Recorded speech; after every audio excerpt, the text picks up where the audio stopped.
Yeah. Yeah, we're live. We are live. We're live.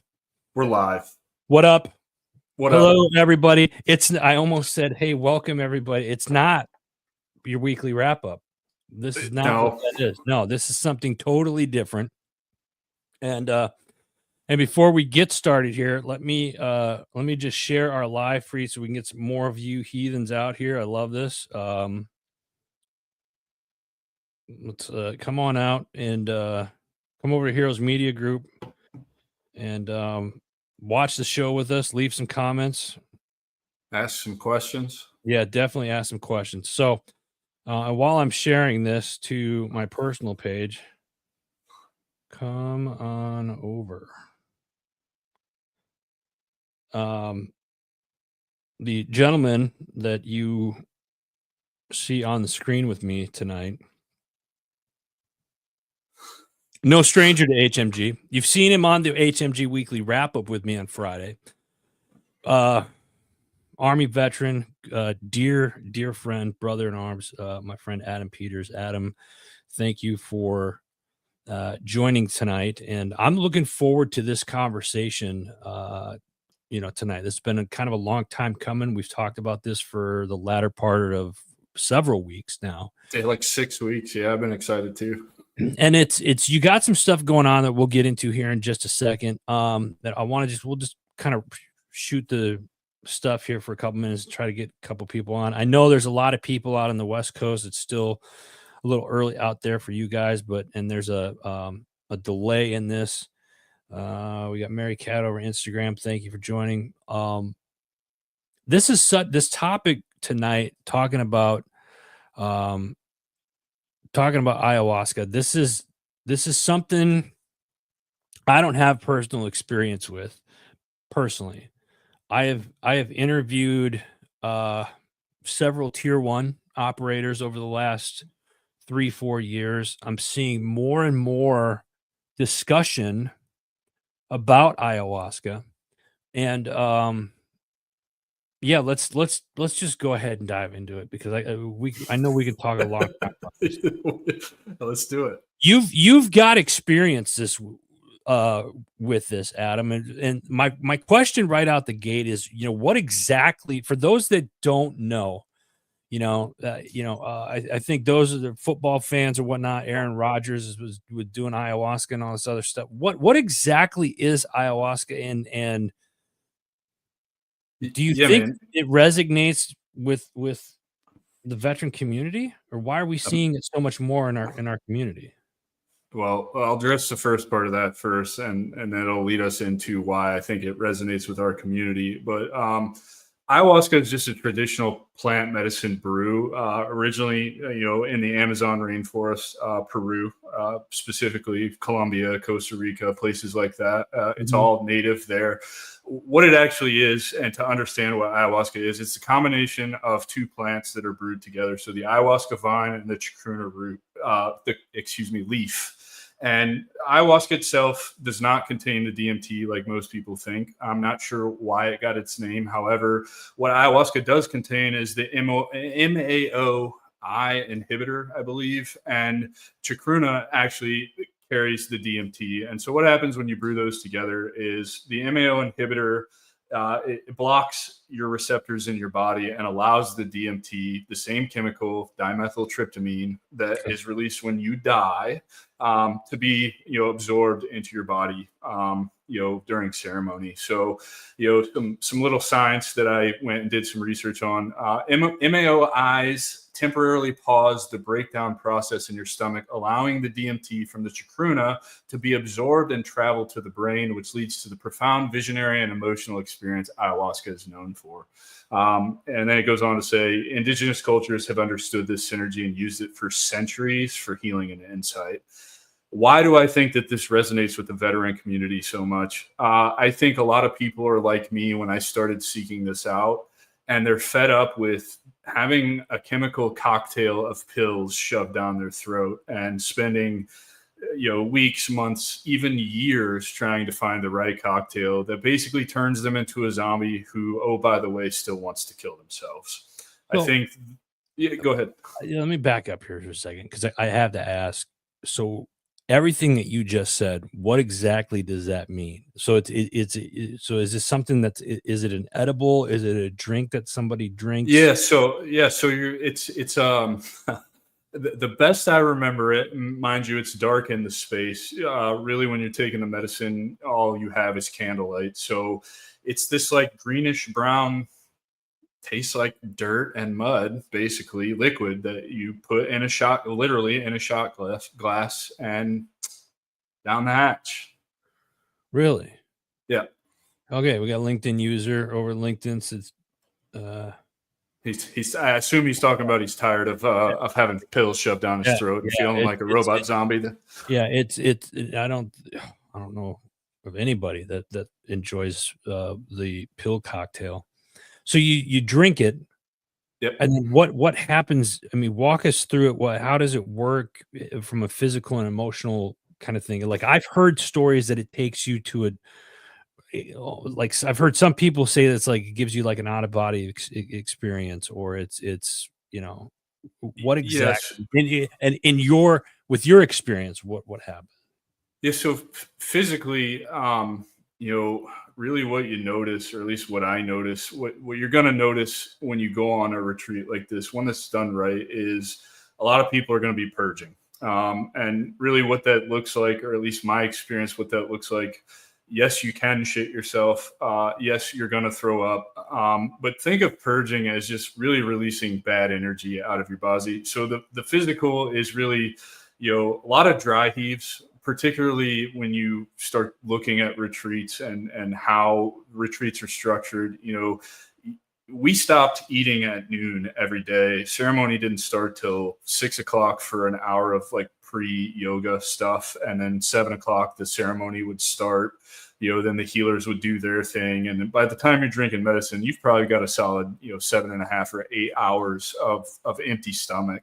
So really, my experience when I was throwing up, it was, man, it's going to sound crazy saying this out loud, but I was throwing up energy. It was just dry heaves, very violent dry heaves. I think the most I might have got out was like a little bit of phlegm or something. Like I didn't throw up like liquid into a bowl. However, you'll have a puke bucket.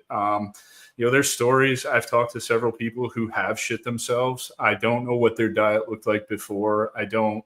I have the context of why that person or those people had shit themselves, but really that was because they are doing intense work with the medicine, studying to become a healer. And, there's some lessons that they needed to be humbled by the medicine with, and that's how the medicine chose to humble them. So, they were shitting on themselves, but that's kind of the physical. The emotional, really what it's doing is bringing kind of suppressed emotions and trauma to the surface and forcing you to deal with them. Okay, Um, because you're talking about potentially shitting yourself, and I can't imagine that's like, hey, I'm not doing anything Saturday. Let's give that a shot. yeah, that's a It's literally you're cleansing negative energy and just like all the trauma and yeah, but all of it. Yes, you're literally taking all of the negative energy out of your body and just releasing it is what it sounds like. 100%, man. I'll even go a little further. At my first experience, the third ceremony was pretty late for me. There were other folks in my cohort who were going through it, purging, and it is dark in the Maloka. We had a full moon when I did it, so you had some kind of ambient light. But I swear I could look around that room to the people who were purging, and what you would see leaving the human body was just clouds of dark energy. That was my experience. Wow. I know of others who kind of report similar, particularly from my cohort. So I Mm. don't think that I'm crazy in saying that that's what I saw. And quite frankly, I don't really care if you think I'm crazy, because I know what I experienced. I know, how it transformed my life, and I believe in it 100%. So yeah, I remember distinctly looking around, clearly across the Maloka for me, somebody going through it and purging, and every time they would dry heave, a dark cloud of energy would leave their body. So yes, that's exactly what's happening. So can I'm gonna ask this question. I fuck that for this one. Um, can you share a little bit like what it did for you personally going through that? going through this? Yeah, so here's what I'll do. I'll talk generalities around Yeah. this, Yes.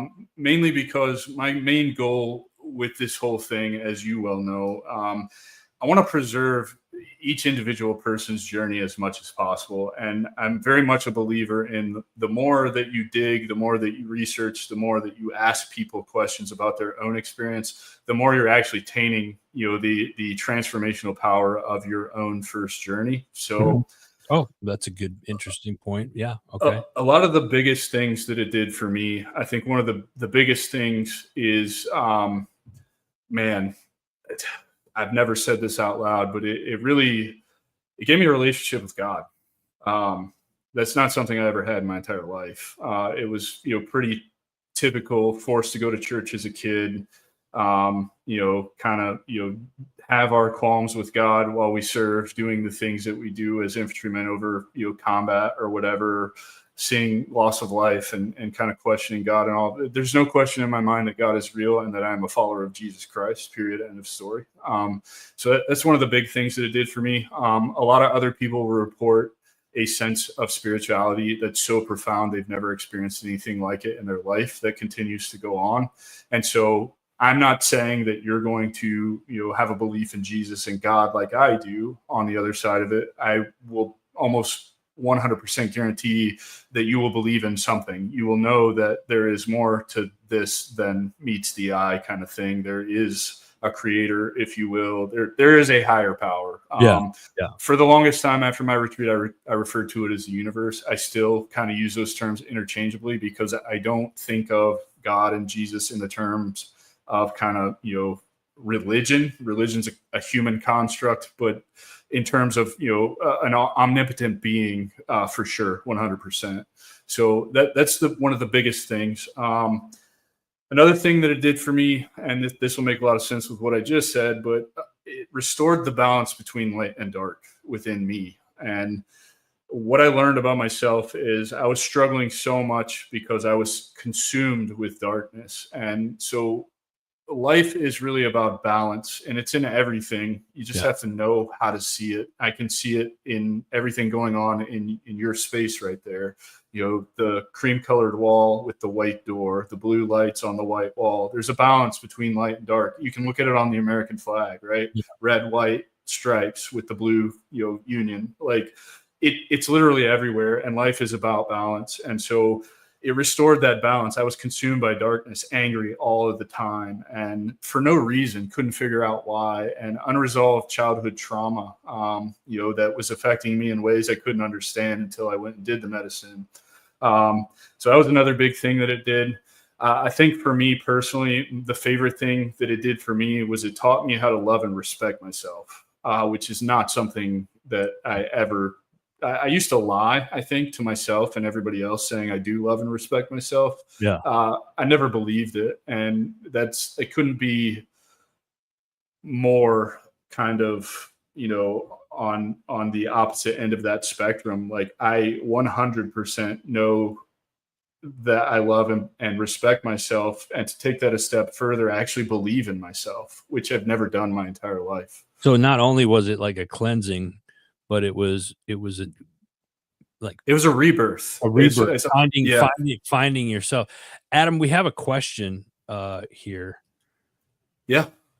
So, LinkedIn user, I never took pills, brother, or sister, whoever you are. I looked around at my battle buddies and what that was doing for them, and that was not an option for me. I very specifically talk about the chemical cocktail that the VA gives people the way that I do because I witnessed it firsthand when one of my biggest mentors in the Army was on all those pills, claiming he was going to get better, turned into a zombie, a shell of who he was, and then he tried to hang himself, and I found him. So that's why I talk about that the way that I do. I knew pills weren't for me, but I'm willing to bet with an ayahuasca experience or any other ibogaine, 5-MeO, DMT, bufo, whatever plant medicine in the right setting, done right with integration, it can eliminate the need for pills 100%. So no, I don't take pills.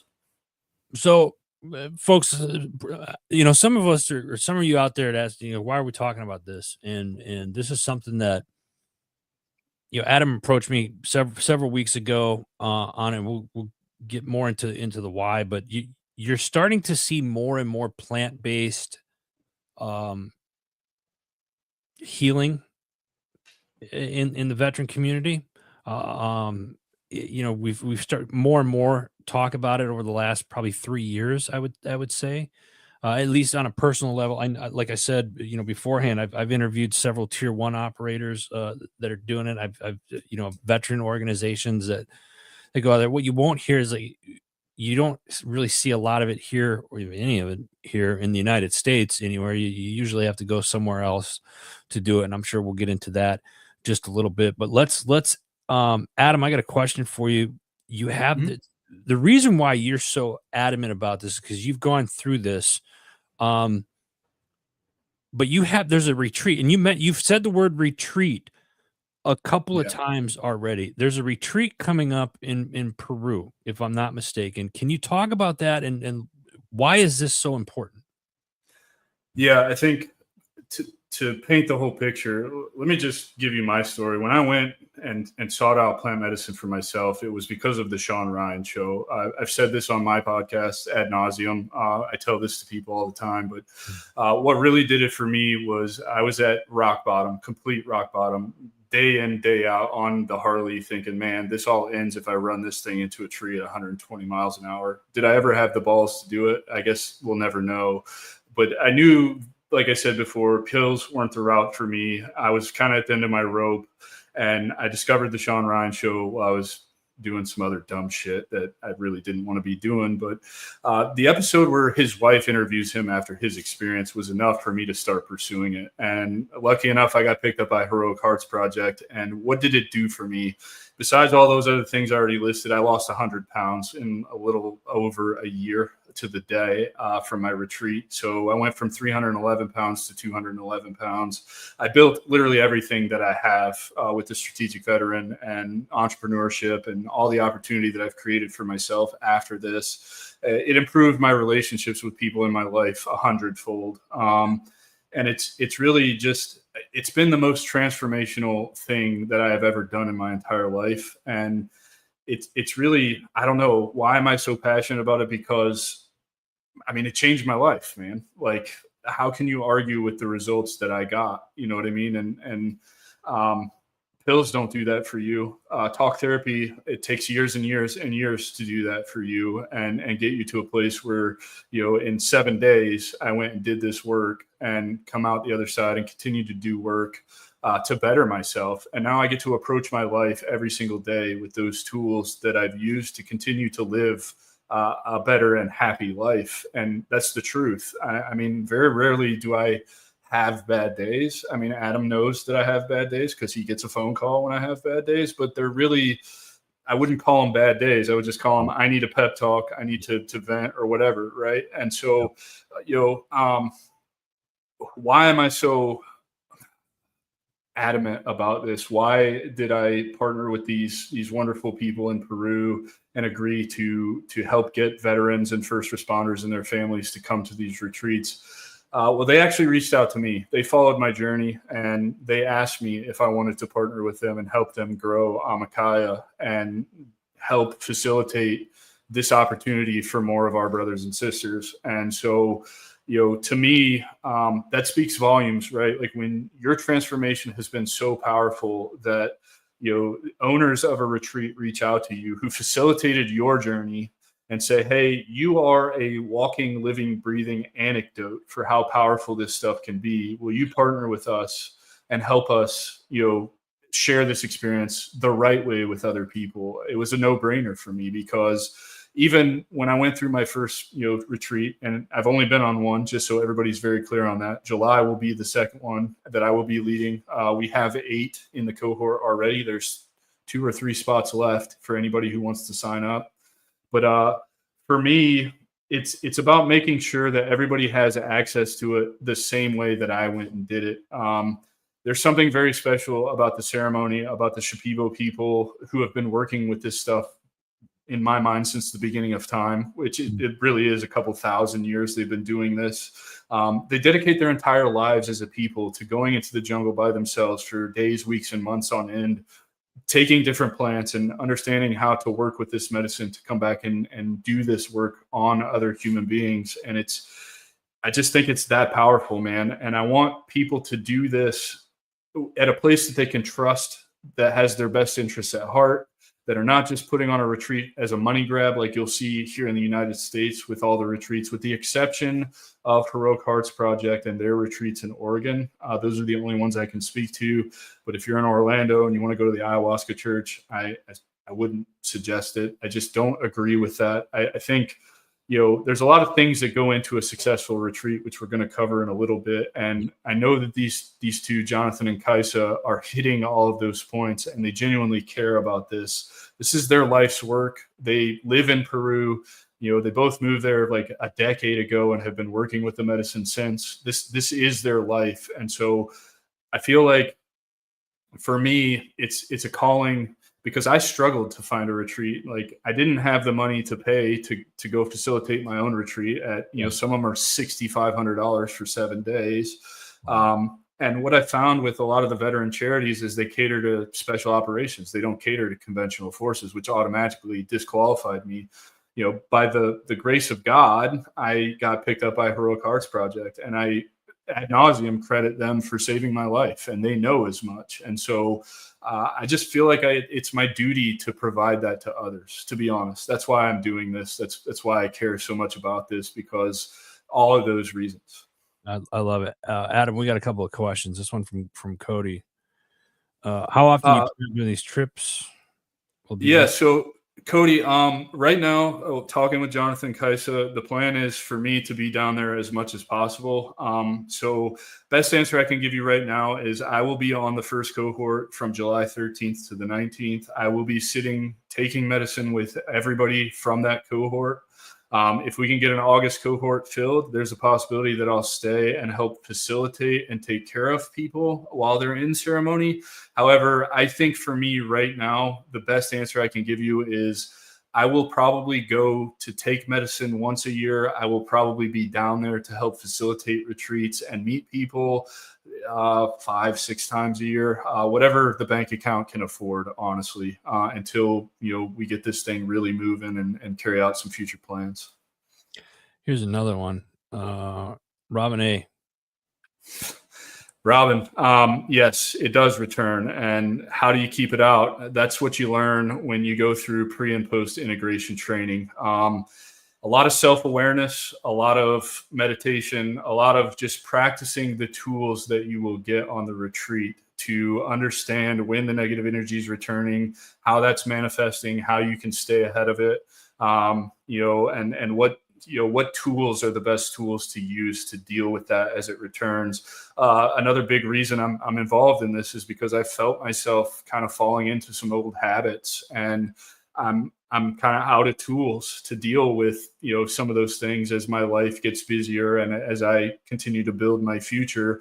They say the medicine, it works on you before you've ever taken it, and it continues to work on you long after you've taken it. They also say that it'll call you back, and you'll just know when you're ready to go back and do it. So for me, looks like 2 years was the window, right? Because July 2nd to the 7th, 2023 was my first retreat, and July 13th through the 19th will be my second retreat of 2025. So, I've been feeling called back for about 6 months. So I'd say, I'll probably do this when I feel called, but right now that looks like 18 months to 2 years. Nice. Then we have another one here from a LinkedIn user.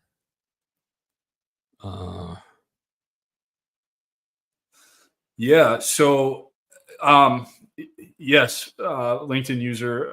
Unfortunately, you can have negative effects with ayahuasca, and they're going to be so much worse than those from LSD and mushrooms. However, when you come to an Amakaya retreat, that's what pre and post integration training is for. And I really am adamant that integration is the reason I have been so successful with my experience, and others have been successful with their experience as well.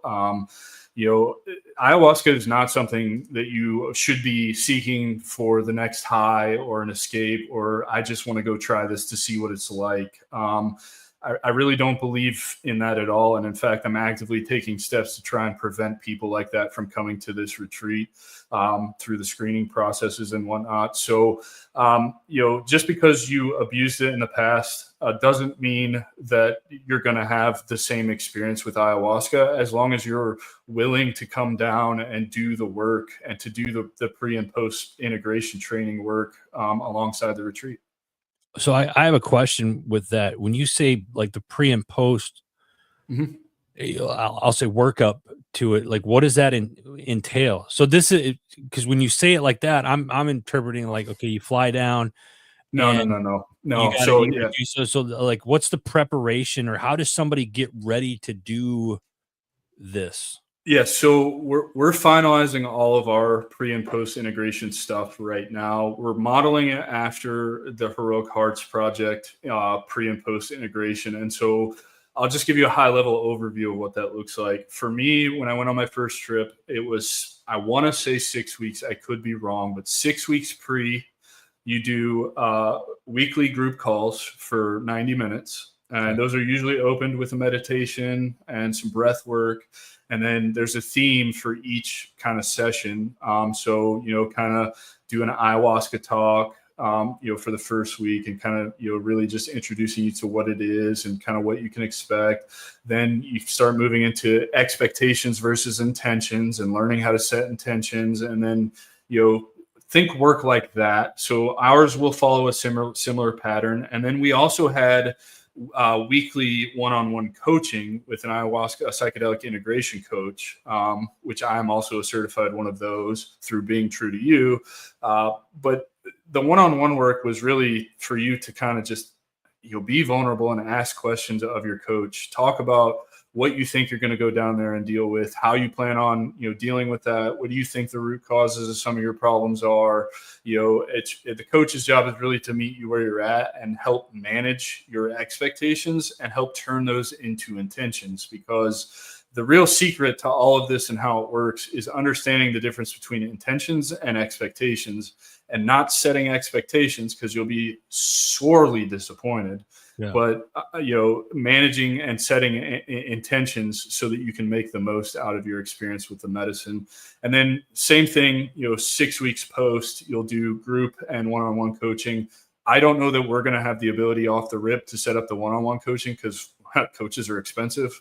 However, eventually it will all be, kind of a robust package. There will be integration training regardless, period, end of story. That is a hard stop for us. So, post integration is learning how to reintegrate into society, because a lot of things are going to look a lot different to you. I'm willing to bet my entire life savings on that for most people who go and have this experience. For example, when I came back from Peru and I landed in Miami on my way back to Orlando, I immediately wanted out of the airport. I could feel the negative energy. I could feel just bad vibes and terrible people around me. And I didn't want anything. It was cringe. It was one of the most cringe situations I've ever been in my entire life, to include combat. It was the weirdest, eeriest feeling when I touched back down in the United States. So, a lot of the post stuff will deal with that, how to make sense as you start unraveling your journey and the visions or, the lessons that you learned, how to work through those and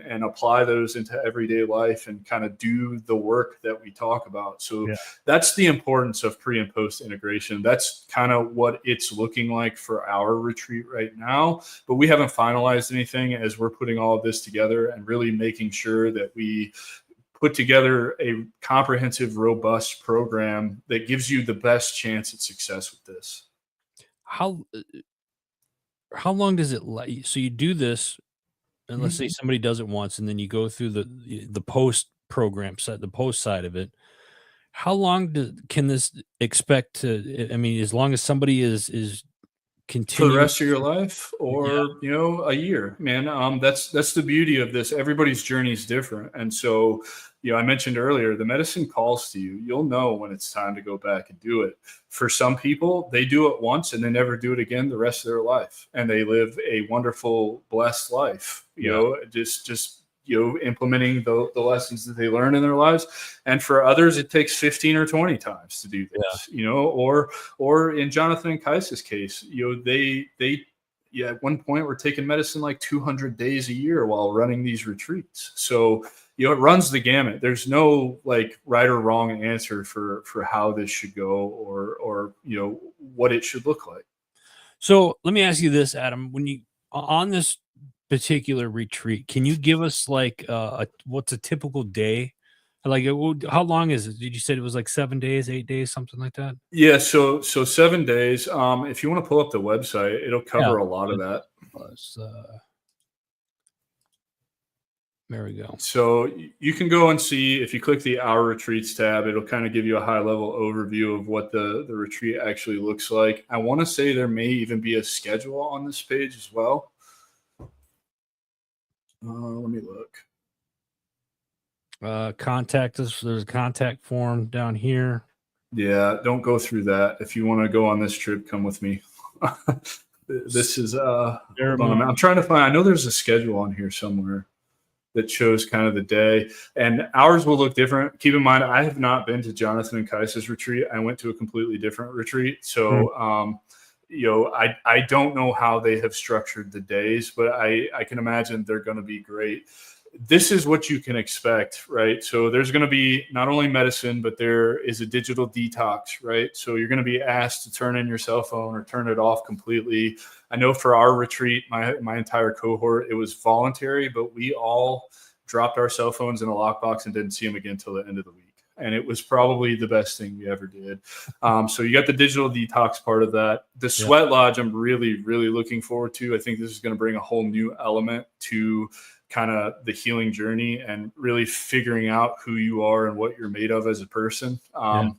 Because, not only taking medicine, but going into the sweat lodge, building up a nice, hot sweat, baking yourself, and then going to jump in a really cold river is probably, that's going to mess with your mental acuity. Right. And so, that's another great piece of this. What I'm really excited about with this retreat is mandatory silence for a lot of the day.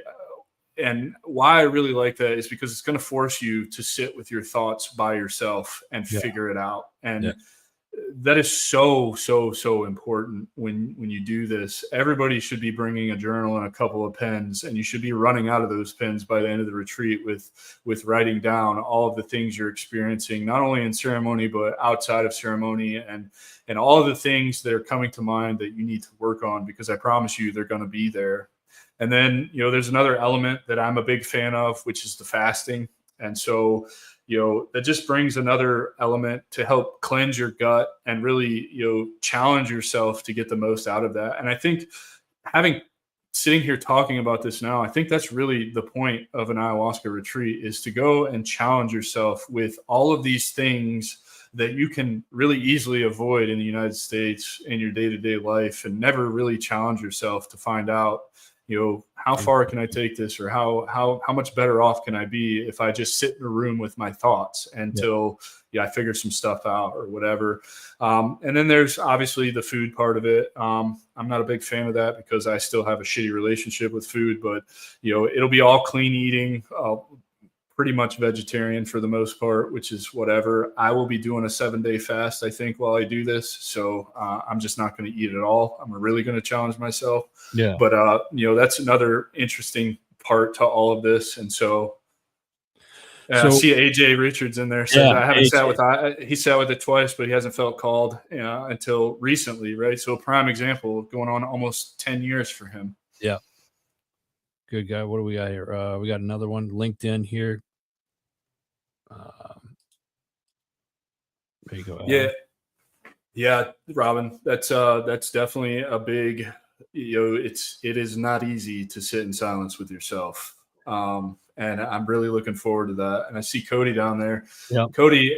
Everyone takes medicine at roughly the same time. My experience with my first ceremony, our first retreat, the way that it worked is you sit in a circle in the Maloka. The healers are in the middle. The two facilitators are on the far end by the door. And you kind of get up one at a time. The healer blesses the medicine. You take the medicine. Everybody goes through it. They blow out the candles. And then you just wait. So you will always have the option to not take medicine. The facilitators, everybody in the Maloka is taking medicine. Jonathan and Kaisa are the facilitators. like I said, they've been doing this for a decade. I was amazed at how well they function when they take medicine. It is a practice. This stuff is real, and they are really good at taking care of you. They assess everybody when you come through. Like for me, as an example, they put me right next to the door because I was a big dude at 311 pounds, and they wanted to make sure that if I freaked out, I wasn't going to hurt anybody else, so I only had the door next to me and one other person to my right. So I know that, and I can't speak to how they do their thing, but they will assess everybody and kind of, based on where they feel you should be. You have nothing to worry about when it comes to safety. Like I was never once ever worried about safety, or if somebody freaks out, is this going to ruin my journey or whatever. They have plans in place for all of that. They know how to handle all of that, and they'll quickly diffuse the situation. That I was just going to ask that too, was like, when you're after you take the medicine and you're on your journey, are you in a room by yourself, or do you have somebody, a guide walking you through that to make sure that Well, so yeah, what you're gonna have is like I said, you'll be in the Maloka in a big circle. There was 12 in our cohort, and so the two healers will sit in the middle. And what they'll do is I don't want to give too much of this away, so I'm not. No. But once you take the medicine, they blow out the candles. The healers will sit there until they feel the medicine working on them. So at any given time, 2, 3, 4, all of you could be in the medicine doing your thing before they even start their piece of it. When the medicine starts working on them, they'll sing an ikaro in the middle together, and then they'll split up and they'll start at opposite ends of the circle, and they'll move in a circle all the way across the room until they've sung. Each one of them has sung an ikaro to you individually. And that's how it works. So to answer your question, no, you don't have a guide. However, you are kind of your own guide, because it's encouraged for you to be curious in the medicine and ask questions of the medicine, interact with the medicine. So Adam, let me ask you this. Those that are watching, whether they're on the live on one of the platforms now, or that watch this later on throughout the weekend and whatnot, if this is something that they're very interested in doing, and they want to be a part of, or get more information, how do they reach out to you, or what do they need to do to sign up? Is there somewhere that they go? Do they go to the website here, or do they get a hold of you, or what exactly? Yeah. Don't go through the website right now. I don't know where that contact form goes right now. However, if you want to go on this, or you're interested in more information, if you want to set up a call to talk to me one-on-one about this so I can answer questions for you, I'm happy to do that. If you want to email me at thestrategicveteran@gmail.com, I will respond to your email there. I will point you in the right direction for you to go and email Jonathan and Kaisa at Amakaya.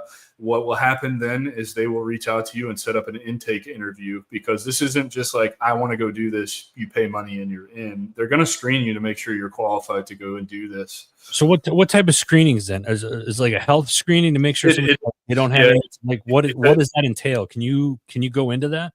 Yeah, they're going to ask questions like, what kind of medicines are you on? So anything antipsychotic or anything antidepressant, any what are those, SSRIs, automatically disqualified. Cannot do it. You will fry your brain. Not good for you. What else? I've got a couple of things. Hold on just a minute. Keep the questions coming, guys. This is great questions. Yeah, so really what they're looking for is those genuinely seeking deep healing and growth, ready for challenging inner work and meeting safety criteria. It is not recreational, and it's unsuitable for those with certain heart conditions, uncontrolled high blood pressure, a personal family history of psychosis, schizophrenia, bipolar, etc., or those contradicted medications like SSRIs or MAOIs, right? Without proper washout under medical advice, meaning you're off of those medicines for an extended period of time and can verify that you can come down and do this safely. They have a detailed application with health history, medications, and intentions that they're going to ask you in the intake interview. I don't know what that looks like, and that's not my lane, so I stay out of it. It's ultimately their retreat, so they get to decide. LinkedIn user to stop SSRIs, I would say 60 days minimum. Don't quote me on that. I will get you a better answer. If you want to shoot me a DM on LinkedIn or email me, I'll reach out to Jonathan. I have a call with him tomorrow, so I can get you a better answer on that. I don't want to give you bad advice. There were no medical teams. I don't know if anybody was medically trained, Robin, while I was on my retreat. However, it's not far to go get medical help, and I think you're going to be just fine. So Good. that's what they're looking for, Adam. Good questions. Good questions. I had another question here and I forgot what it was. I'm trying to remember.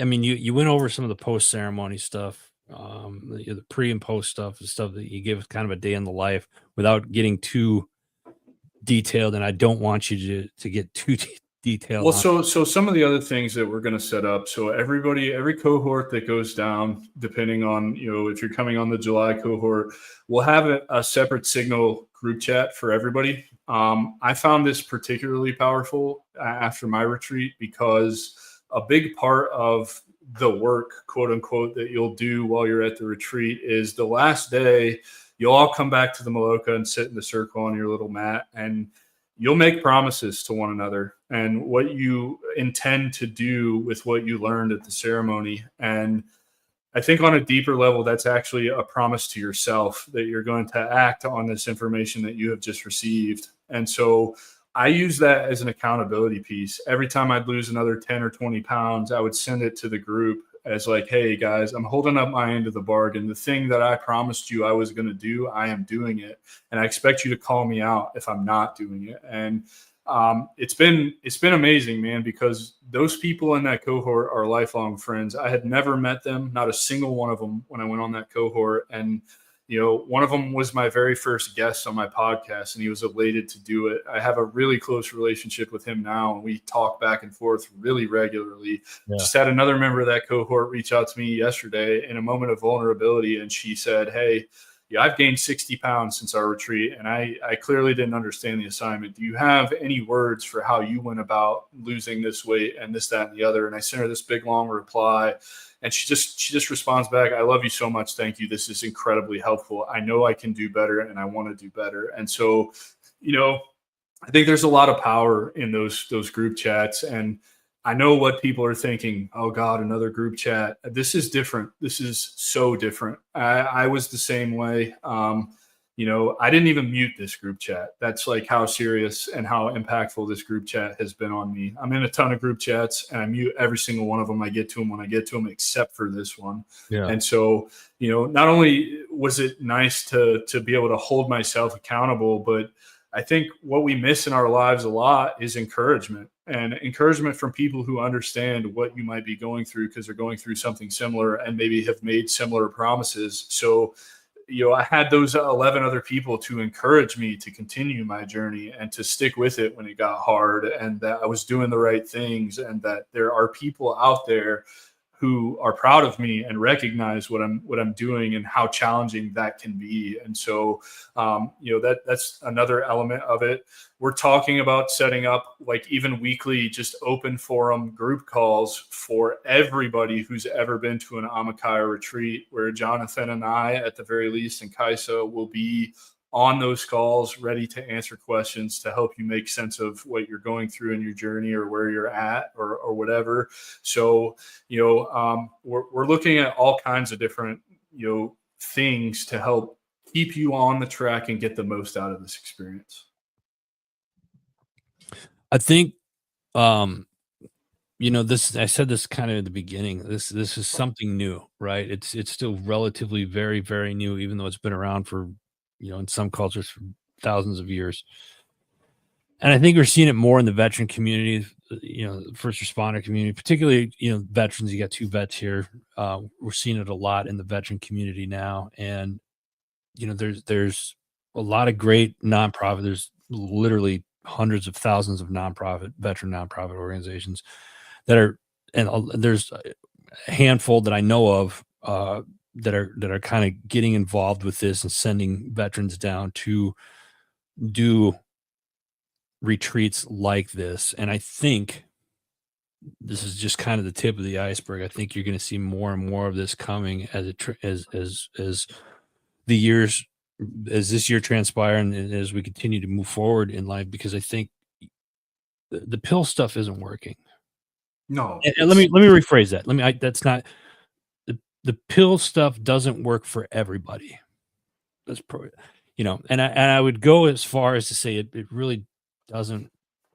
we know that it doesn't work, and it's fair to say I'm that. trying. Yeah, I'm trying to. I'll say it But, for you because it doesn't work. They don't even study what these pills taken together, the right. negative side effects that they have on Well, each other. So, And so, so let me ask you this: you brought this up. Let me throw a monkey wrench in this with the ayahuasca. Are there negative effects to it? I You mean, I mentioned think it a little bit. It's just like anything else. It's a plant-based medicine, but here's what I'd like, and I mind you, folks, I have not done this. I have not gone through this. Adam has. Oh, I've tried. in the last 3 years, I can count on two hands how many people have said you'll know when it's time to do it. And it hasn't been my time, although I feel that time is potentially drawing near. But I look at it like this: if it's helping our brothers and sisters from offing themselves and dealing with, it's making them feel better and in a way that's not suicidal or anything like that, then why aren't we using this? Why aren't we bringing this up here? And we all know the answer why it's not. I won't get into the political side of it tonight, but we all know why this stuff isn't being used here in the United States. And it's sad. It's sad that it's come to that. Yeah, I think the only negative side effects is a bad trip, and you'll know that this isn't for you. And I really genuinely believe the only way you're going to have a negative experience with this is if you don't manage your expectations and set proper intentions. And Adam, I'm so glad you said that, because everybody that I've talked to and interviewed on the Decision Hour podcast about plant-based medicines, every single one of them have done the ayahuasca retreats somewhere in the world, and they all have said you need to know what it is, what's the purpose of you going down there, and you have to manage it. You got to be able to manage it afterwards. One person said it to me like this: have a purpose of why you're doing it, and maybe even have an idea of certain things that you want to address, and then face those things. You'll have to face those things. I kind of disagree with that, and okay, here's why. So when I went, I thought I was going to have to go down, and I thought what I was going to have to deal with was all of the combat trauma, right? 4 deployments, 3 to Iraq, 1 to Afghanistan, over a 12.5-year career as an infantryman. And so I really thought that that's what I was going to go deal with. I didn't deal with any of that. Turns out I was really okay with a lot of that stuff. Maybe the moral injury stuff, not so much. That's another can of worms. What I ended up going and dealing with was all the childhood trauma that I didn't even know was affecting me. And I say that, very humbly, like the belief in myself, the loving and respecting myself, it's all a product of how I was raised, people in my life, to include some of those very, very close to me, some of those people that I looked up to at the time, basically just shitting on me and turning me into a product, of somebody who doesn't believe in themselves and doesn't think of themselves as capable or whatever. And so, there's a lot of other things that I'm not going to go into because I don't want you setting expectations. I really think the key to having a good experience is, like I said, managing expectations and setting intentions. But my intention when I went down there, I only made 2 promises to myself. I was going to keep an open mind, and I was going to participate in everything. That was it. That was the word I should have used. Have an intention, what your intention is going down there. I apologize. Thank you for correcting that. Yeah. I think that's the best way. If you're at a loss for trying to figure out how can this help me or what is this going to do for me, I would encourage you to approach it the same way that I did. Keep an open mind and participate in everything. That's it. Literally, that's it. That's how I did it. I went down there. And I was like, God, I don't want to do yoga today, but yoga's at 06:30. So I'm getting up at 06:30 because I promised myself I was going to participate in this. And what came out of that was an emotional dump I didn't know I needed, that I didn't know I was going to have at 7 a.m, listening to Jonathan play guitar and sing while I'm holding this yoga pose that's not, I mean, it's just laying on your back, and fucking waterworks start coming out, right? Like, honestly, man, that I think that's the best way to approach this if you're at a loss. Can ayahuasca help me? Well, ask yourself these questions. Can I keep an open mind? And can I promise myself I'll participate in everything? If the answer to both of those questions is yes, I'd say ayahuasca can absolutely help you. There you have it. I don't know. How do you follow up from that? You know what I mean? I think the biggest thing is like and you hit it right there, is you have to have an open mind when you do this. If this is something that you're going to do, and listen, I've said it before. I've interviewed over a dozen people that have done this. AJ Richards, great friend of mine, good, very close friend of mine. He's talked about it. I got another, my legal advisor, who's a close friend of mine, has done it, and some of the tier people that have done, you know, and knowing you, and we've had deep conversations offline about it. And that's the important thing. And I the reason, those of you that are watching, especially here on the HMG platform, the reason why I wanted to do this tonight is one, Adam's a fellow HMG member. He is part of the family, and I believe in this mission and what he wants to do and what he's trying to do with this. And I thought this was a great time to educate others, because we're seeing more and more of this come to light in the community right now, and I don't think it really gets shared or talked about as much as it should, particularly when it comes to I don't say healing, but just another resource or another way that, you know, there are a lot of things that people can do. I'm not a fan of the pills. I'm an outdoors guy, so for me, I gotta hunt, fish, and do, you know, cut wood, do the manly stuff, that kind of stuff for me, right? If this works for you, then do it, and it should be it should be offered up here. Well, That's and I my really that's my want, opinion. That's my opinion. yeah, I want people to understand. I'm not doing this. In fact, I'll make no money off of this for a long time. So it's not about money. The reason I'm doing this is because I want people to have access to this, knowing that they're going to a safe, vetted retreat. Yeah. Where, you know, these two people reached out to me who facilitated my journey. They were instrumental in my transformation, and I can't stress that enough. So when they reached out to me and asked me, no, I don't think you're just going to sit in it, Cody. I don't have any experience with that, so I'm sure there is. I'm sure there is a plan B for if that happens. I do recall I didn't even have to get up and go to the bathroom when I was in ceremony, so I couldn't even really describe what the bathrooms looked like. I do think that there is a shower in there, but I could be wrong. I will, if you reach out to me on LinkedIn, I will get you that answer, because I know people are curious about that. But again, the reason I'm doing this is because I had a hell of a time trying to find a retreat that would pay for this. And I think this is where our retreat is going. We need to run a few cohorts this year, collect a bunch of feedback, and send this to a few investors who are interested. But the ultimate goal is to make this 100% free for veterans, first responders, and their families. And I think for me, you know, there's not another resource out there that's like that. They're either special operations forces or just conventional forces, not family members, not first responders. And I really think that's doing a disservice to a large swath of the community who could benefit from this. And so the goal behind this is to give you guys a resource, one that I have put my 100% complete faith and trust in, as evidenced by the fact that I will be going on the first cohort and taking medicine with all of you.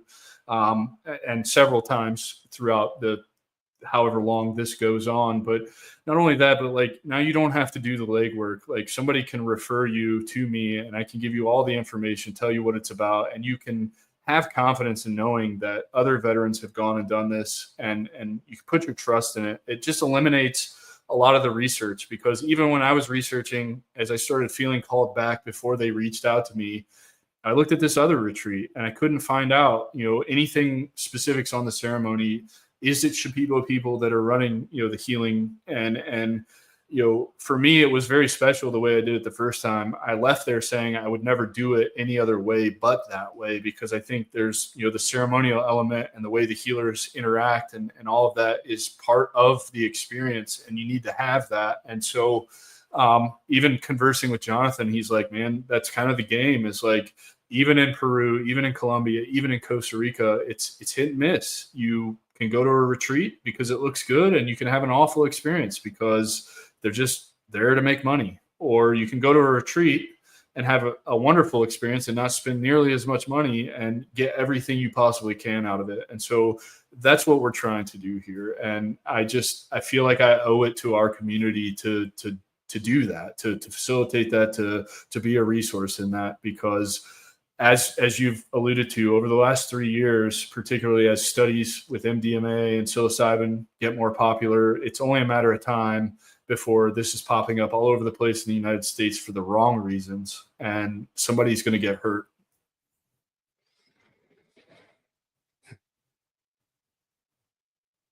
I'm really hoping that you see more plant-based stuff like this, these different alternative medicines and practices used to help our veteran community. You brought up MDMA, and I worked for a drug task force for years, and you get to thinking, like, how in the hell is that going to help anybody? I actually, there was a gentleman who I ran into several years ago, who he was the first person under a federal program that did it. And he failed suicide attempt, and he went through this, and he's never, I mean, it's crazy, the results. Yeah. And you really have to dig to find results on this stuff. Yeah, it's sad, man. It really breaks my heart. I think, I look at it like this. This is where I take a lot of pride, is like, guys like you and I that have interviewed people. You obviously have a lot more experience in this than I do, because you've done it on a personal level. But we can bring these stories to life, and we can share people's experiences with this, and it just goes around, and there's stuff out there for us to use, and you can't. It may be scary. I can understand where people might be afraid to try it. I'll be honest with you. My first thought on it was like, I couldn't. I don't know if I could ever do that. Now, well, I mean, here you want raw vulnerability. I'm terrified, and I've already done it. So, like, as we draw, I just had this conversation with Jonathan yesterday. I'm really excited. I'm excited to get down there. I'm going to go down early and spend some time with Jonathan and Kaisa in their house, and do some deep work and whatnot, some other things for myself. But also, like, I'm excited to be bringing the cohort down to share this experience with others. But I'm also terrified, man. Like, it's intense. It's hard. It's scary. It's happy. It's every emotion you can imagine, times a million, all in one kind of night, right? And then you do it again the next night and the next night. And mileage may vary, results may vary, whatever. Like, my third night, all I kept getting from the medicine is like, I'm done with you. I've taught you everything I'm going to teach you from right now. And so I had a really chill night. It was like, as soon as ceremony was over, I was up, I was out, I was down in the Chaloca, hanging out, waiting for other people to come down. And like, I never even took medicine. The first night, the complete opposite. Second night, I was in it for like 18 hours. You know what I mean? So, like, results may vary. Everybody's experience is going to be different. Nobody can tell you what the medicine is going to show you, what it's going to teach you, anything like that. All we can do is set the stage and respect it and administer it in, with the utmost respect and care to give you the best possible experience. And that's what we're doing. And I promise you, I wouldn't be, having this conversation if I didn't believe in Jonathan and Kaisa and Amakaya as a retreat. And I didn't have the experience with those two that I had 2 years ago when I went and did it, myself for the first time. So, I implicitly trust these people with my life. I'm not asking others until you get to know me to do the same. But, for whatever that's worth, the fact that I'm willing to go do this again, even though my first journey, my first night was super rough. And almost to the point where I didn't know if I wanted to take medicine the second night, which is an option that you have. You can go down there for this retreat and never have the medicine touch your lips. Just sit in ceremony and get the benefits from the ceremony. And you're going to gain some incredible tools that are all free for you to implement: gratitude practices, meditation, breath work, yoga, mindfulness. All of those things you're going to learn while you're on this retreat, and you can bring those back and implement those without ever having to take the medicine. I just think the medicine, it's a cheat code. It shows you the top of the mountain and the path that you need to walk to get to the top of the mountain. It's up to you to do the work and climb the mountain. That's a great analogy, man. Thanks for painting that picture. Yeah. I dig that. Yeah, man. Like I said, man, I feel like for me, I have to do this. I have to speak about this with passion and I don't know, just all the transformational experience that I had, because I want others to know that there are other modalities out there than just sitting in it or taking pills or ending your life. Like, you don't have to do that. However scary this is, I promise ending your life or getting on those pills at the VA is far, far worse than, the week that you're going to spend in the Peruvian jungle.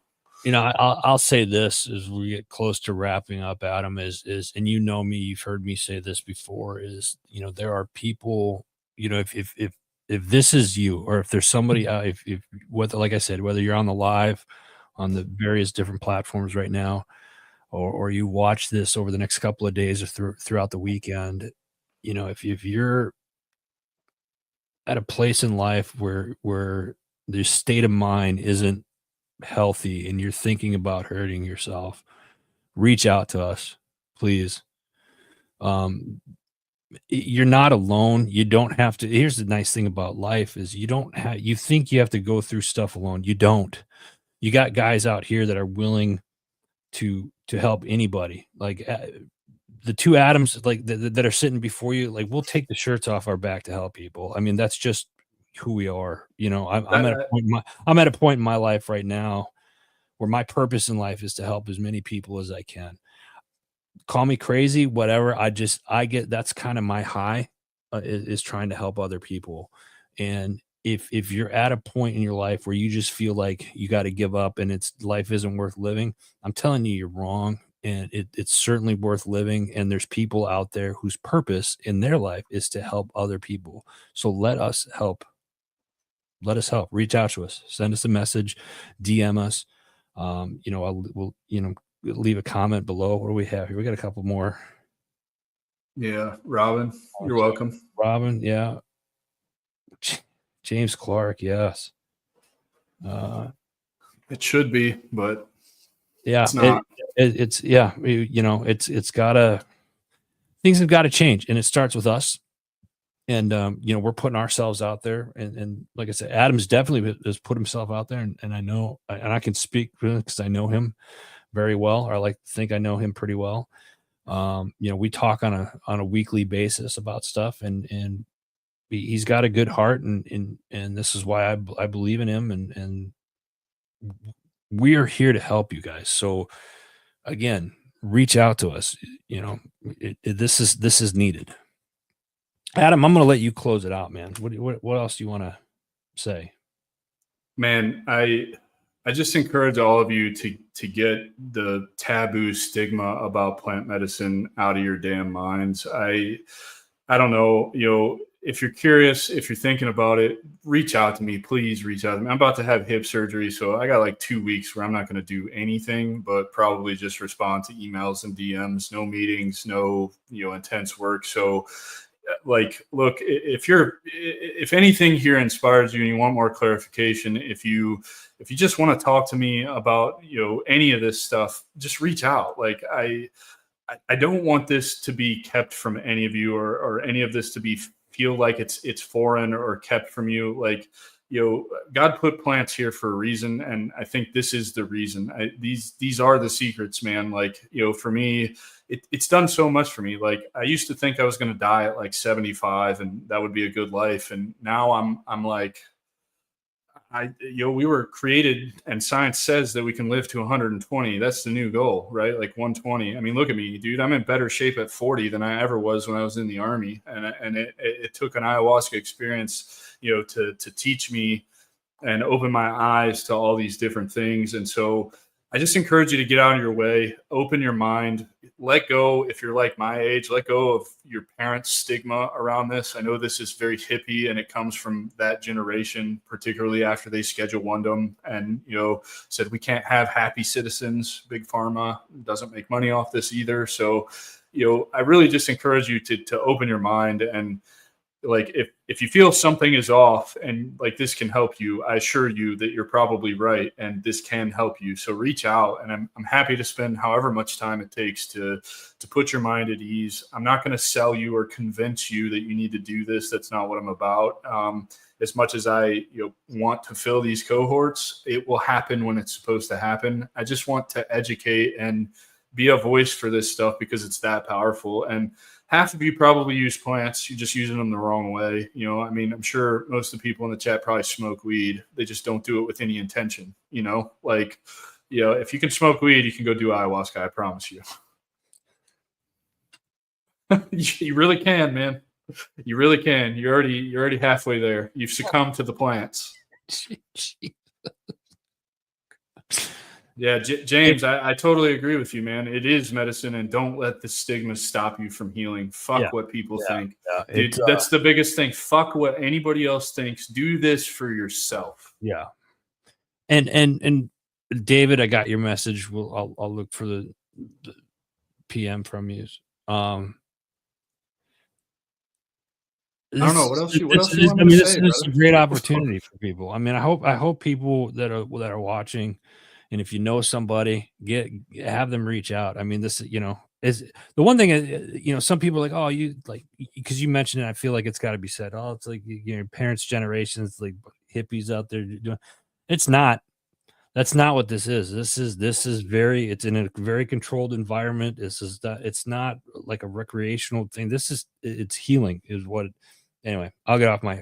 Well, and it's going to be uncomfortable. Yeah. Like I'm telling you right now, it's going to be uncomfortable. It's going to be a week of, probably 6 days of being really uncomfortable. And then, it'll end and you'll start to realize, oh, I see good growth comes on good growth comes on the other side of challenges and being uncomfortable. And so it's going to be uncomfortable for me. And I've been through it, right? Adding the sweat lodge, adding the silence and the fasting, like that's a whole lot of discipline I'm going to have to keep up with. And I'm not a writer. So journaling is kind of my intention when I go down here this time. Is I didn't capture enough of my first experience, and I want to capture as much as I possibly can so I can understand this and continue to work on myself. It's totally uncomfortable, but I promise you it'll change your life. And, it did mine. And, by all means, I probably shouldn't be sitting here having this conversation if it wasn't for Heroic Hearts Project and Solterra Healing Center. Nice. All right. Well, folks, those of you that are Adam, first off, thank you, man. Thank you so much. No, brother. Thank you for doing this because. No. What do we have here? I can't agree with James anymore. Like everything that James did, this is exactly what this is the mindset that you should have, is what James is saying right now. Yeah, they will understand. And if they don't need to be in your life. Yeah. And yeah. Listen, guys, reach out to us. You can leave us a comment in the section below if you want to read, or just send us a DM. If you get a hold of me, I'll get you in touch with Adam as well. But I mean, whether it's you or somebody that could benefit from this, just let us know. And again, hey, why don't I double down on this, Adam? Go for it. Text me Aya, AYA, if you want more information or you want to talk. We'll set something up. My number is 912-656-1917. Probably won't answer you tonight because it's getting late here, but I will definitely get to you tomorrow and whenever else they come through. So just text me Aya and I'll know what it's for. You don't even have to tell me who it is. I'd be happy to have a conversation with you anonymously if that's what you want to do. I love it. That's it, folks. That's all the time that we have tonight. It's, as Adam stated, it's getting late because he's much older now, and it's getting closer. Oh God! I'm older than you are, so it's just I know. You're dogging yourself. Hey man, thank you so much for letting me use the HMG platform to just put this on, and anybody else who, thinks that they've got an organization that could benefit from hearing this, I'm happy to go talk to them as well about this stuff. Like I don't get to talk about this enough because it's not what I built my personal brand to talk about, but this is a big element of what has made me who I am and how I see the world. So I really appreciate it, man. Absolutely, brother. Of course, it's an honor. I want to thank everybody that left comments. David, yeah, I want to thank everybody, James, Robin, Cody, everybody that came on, LinkedIn user, everybody over on the IG stuff that is out. Thank you so much. We're both pups. Yeah. Hey, I'll take it. I love David, man. And listen, folks, that's all the time that we got right now. But thank you all. Leave a comment, reach out, let us know what we could do for you. Don't forget Friday morning, 9 a.m. I know this is a shameless plug. I'm doing it 9 a.m. Friday morning, HMG weekly wrap up. Don't forget to tune in. But that's it. Adam, thank you again, brother. Appreciate you. Thanks, brother. Have a good night, everybody.